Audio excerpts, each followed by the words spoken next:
Good evening. The news summary for this Monday, the 29th of January.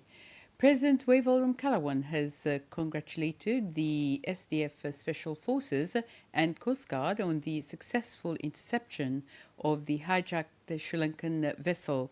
The Special Forces and Coast Guard on board led an operation on board the Topaz led an operation to regain control of a Sri Lankan vessel hijacked by armed Somali pirates. President from Kalawan says the Seychelles Special Military Forces boarded the boat with utmost courage to take complete control of the vessel and rescue our Sri Lankan brothers. As Commander-in-Chief of the Seychelles Defence Forces, President Ramkalawan has spoken to the Chief of the Defence Forces, Brigadier Michael Rosette, to congratulate the Special Forces and Coast Guard team on a well-executed and successful mission. He says that this is the spirit of the Seychelles Defence Forces. Though small, he said, we will make our contribution in attaining maritime security, peace and determination in the fight against terrorism to ensure that the world, especially in our part of the Indian Ocean, remains a safe and peaceful region.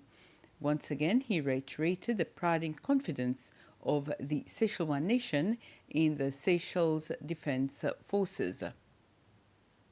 The Providence Industrial Estate is beginning to resemble what it once was. For the last month and a half, movement has been relatively slow in the area following the CCCL explosion on the 7th of December, when many buildings were damaged and forced to close. But business owners have put a lot of effort into reparations.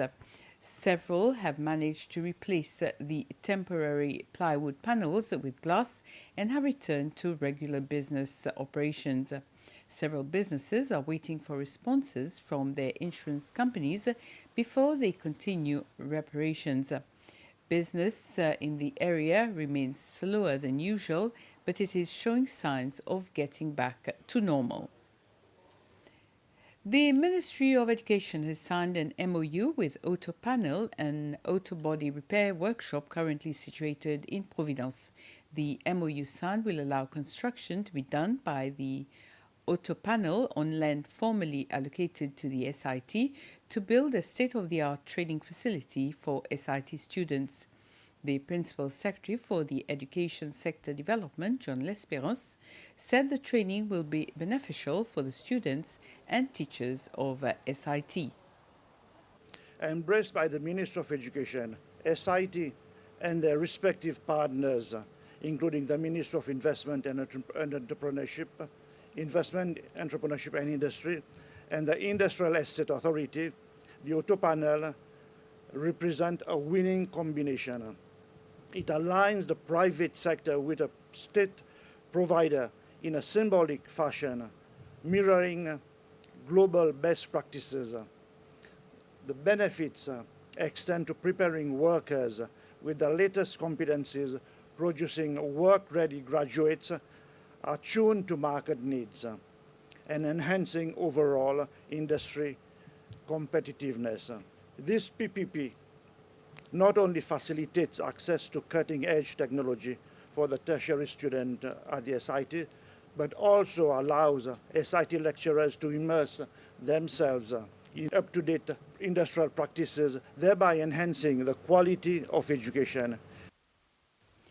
The corporal from the Scientific Support Unit of the police force who collected the exhibits in the murder case against Nicole Isidore appeared before court for the third day today. He gave further evidence with regards to the exhibits collected. The defense questioned the witness in relation to gaps in his statement compared to his testimony in court, and same for the list of exhibits. The corporal stated that these were mere omissions on his part. Isidore is accused in the death of Cliff Pillay that occurred on the playing field at Northeast Point in December 2022.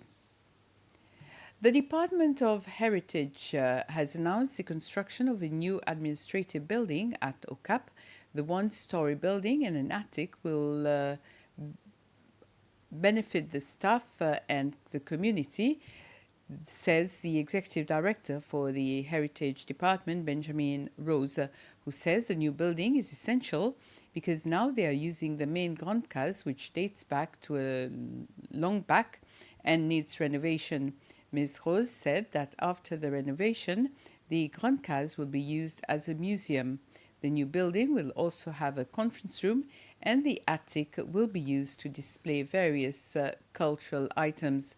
The project is expected to cost 15.5 million rupees and is being funded by the government. Construction started on the 11th of December last year and is expected to end in September this year.